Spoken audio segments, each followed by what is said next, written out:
Last week, lumabas yung result ng test ko and mababa yung iron ko kaya maliban sa supplement na nireseta sa akin, nagpahanap na din ako ng laman loob sa asawa ko na high in iron. Bala ko sana adobong atay balon-balunan ng manok ang luto kaso atay ng baka lang ang nabili ng habi ko.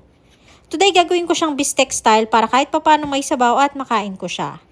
Nakaslice na yung binili niya pero hiniwa ko pa din ng mas maliit. Tinimplahan ko lang to ng onion powder, garlic powder, paminta, oyster sauce, yung tira kong lemon sa ref, kalahating lime, tapos minekos-mekos ko ng konti at saka ko nilagyan ng toyo. Hahayaan ko muna siyang mamarinate sa ref ng at least 1 hour. Habang naghihintay, prepare ko na din yung bawang at sibuyas. After 1 hour, nagpainit ako ng kawali at naglagay ng butter.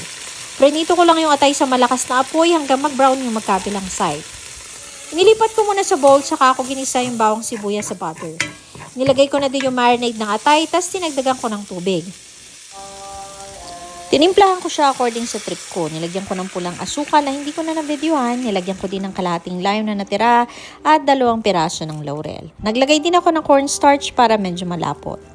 After noon, binalik ko lang din yung atay at hinayaan kong kumulo for about 5 minutes bago ko siya tinanggal sa apoy.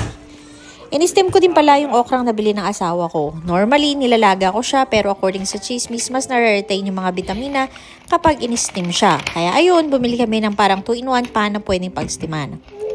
Habang hinihintay ko na kumulo yung tubig, tinanggalan ko muna ng dulo yung okra para malaman kung may magulang nang nakasama. Nang kumulo na yung tubig, hininaan ko lang yung stove, then inilagay ko na yung okra.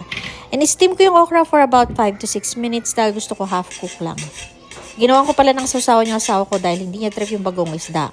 Toyo, bawang, paminta, suka, lime at rice vinegar yung pinaghalo-halo ko para sa sausawan niya. Yun lang for today's ulam. Thank you for watching. Kainan na!